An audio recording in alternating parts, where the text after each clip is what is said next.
She waited 3 years, thinking her boss was finally going to propose to her. But the next second, he put the ring on her sister's finger. Jane could only stand there, watching the man she loved get down on one knee for her sister. In that moment, she was speechless. Soon after that, her sister and the boss started planning the wedding. Everyone was happy for them, but Jane had to force a smile, and every time she saw them together, her eyes still welled up. What hurt even more was when her father decided to give their late mother's wedding dress to her sister.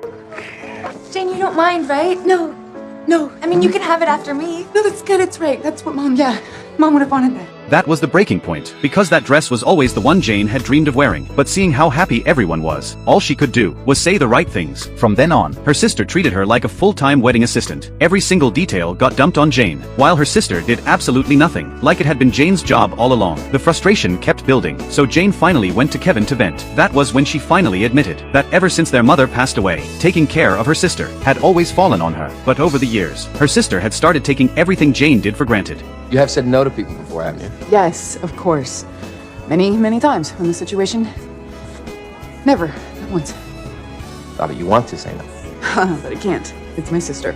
Then one day, Jane was at a cake tasting with her sister, and when she turned around, she saw Kevin standing there, clipping. Jane was stunned. She had no idea Kevin was actually a reporter, and the only reason her sister brought her along was to get the wedding featured in the paper. Jane felt completely betrayed. She couldn't believe he was tied to all of this too. It felt like there was no escape. The next day, Kevin showed up at Jane's apartment, claiming he needed some details for the wedding story, but Jane didn't realize he wasn't really there for her sister. He was there for her. The second Kevin walked into her room and saw a closet full of bridesmaid dresses, he froze. Then he couldn't help himself and started making fun of how ugly they were. He couldn't understand why Jane had kept every single one. Jane wasn't having it, so just to prove him wrong, she started trying on her favorite dresses, but she walked right into his trap. While she wasn't looking, Kevin secretly photographed her entire collection, and once Jane came out in the dresses, he kept snapping photos. You are totally right about the dress. It is not that bad, but come on, the color, please. Well, it's your flash. I think it's blowing it out weird, and if it were just a normal... Okay, it's not very good.